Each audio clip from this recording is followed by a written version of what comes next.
अस्सलाम वालेकुम व्यूवर्स। तो आज हम स्टार्ट करने जा रहे हैं डेटा स्ट्रक्चर एंड एल्गोरिथम्स। पहले भी हमने डेटा स्ट्रक्चर पर बहुत सारे लेक्चर्स बनाए थे, मगर हम आज से डेटा स्ट्रक्चर की एक सीरीज़ बनाने जा रहे हैं जिसमें हम डेटा स्ट्रक्चर के सारे टॉपिक्स को कवर करेंगे। तो आगे बढ़ने से पहले थोड़ा जान लेते हैं डेटा स्ट्रक्चर है क्या।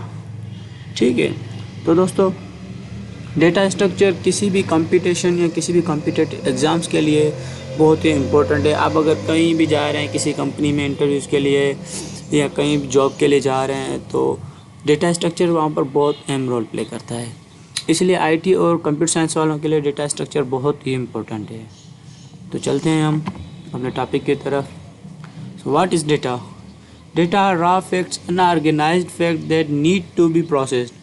डेटा एक ऐसा रॉ मटेरियल है जिसकी कोई भी मीनिंग नहीं होती, उसको प्रोसेस की ज़रूरत होती है उसकी मीनिंग निकालने के लिए। ठीक है, तो अब हम चलते हैं आगे। Data structure, what is data structure? Data structure है क्या?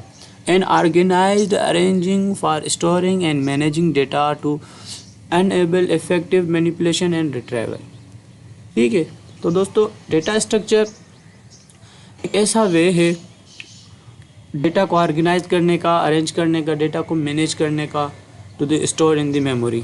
ठीक है, तो आगे चलते हैं। Classification of data structure. ठीक है, तो दोस्तों डेटा स्ट्रक्चर के दो टाइप्स है, एक लीनियर और एक नॉन लीनियर। ठीक है, और नॉन लीनियर के दो पार्ट्स हैं, static structure and dynamic data structure. तो स्टैटिक डेटा स्ट्रक्चर में हमारे पास आ जाते हैं एरेज, और डायनामिक डेटा स्ट्रक्चर में हमारे पास आ जाते हैं क्यूज, स्टैक, लिंक लिस्ट।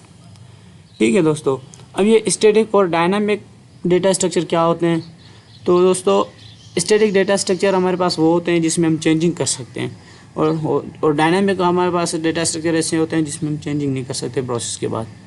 ठीक है, तो दोस्तों अब हमारे पास है linear data structure. Linear data structure की दो ब्रांच हैं, ट्रीज एंड ग्राफ्स। दोस्तों हमारा लेक्चर यहाँ पर ख़त्म हुआ।